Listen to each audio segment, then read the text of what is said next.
Inilah akibat membuat gel usus ini berlebihan. Jangan sekali-kali kau gunakan gel usus ini terlalu banyak. Aku takut kau akan terkejut setengah mati apabila bangun pagi. Ia benar-benar mampu membersihkan segala kotoran dalam usus. Dengan keadaan yang hitam dan berbau. Tidak pernah seselesa ini selama 4 atau 5 tahun. Dan hasilnya benar-benar di luar jangkaan. Setiap kali buang air besar hanya sedikit. Menandakan usus anda sudah tersumbat teruk. Jangan ambil ringan, jangan tunggu lagi. Sebaik pulihkan sistem pencernaan. Umur 80 pun nampak muda. Mereka yang punya masalah pencernaan lebih 5 tahun. Saya nak ajar satu cara, iaitu gel pencernaan ini. Melancarkan usus, menyelesaikan sembelit kronik. Sembelit, sapukan.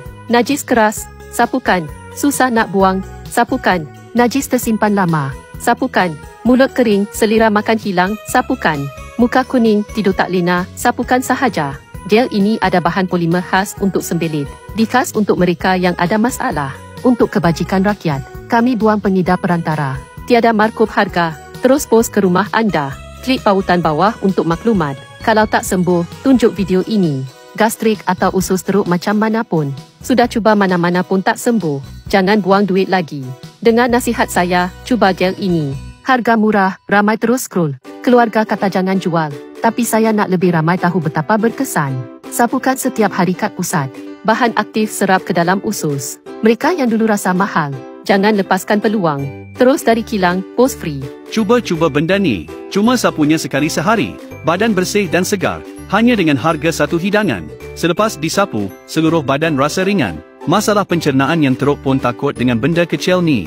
Kalau dia tak tolong selesaikan masalah kamu, hari ni saya akan pecahkan benda ni. Sumpah dengan video ni.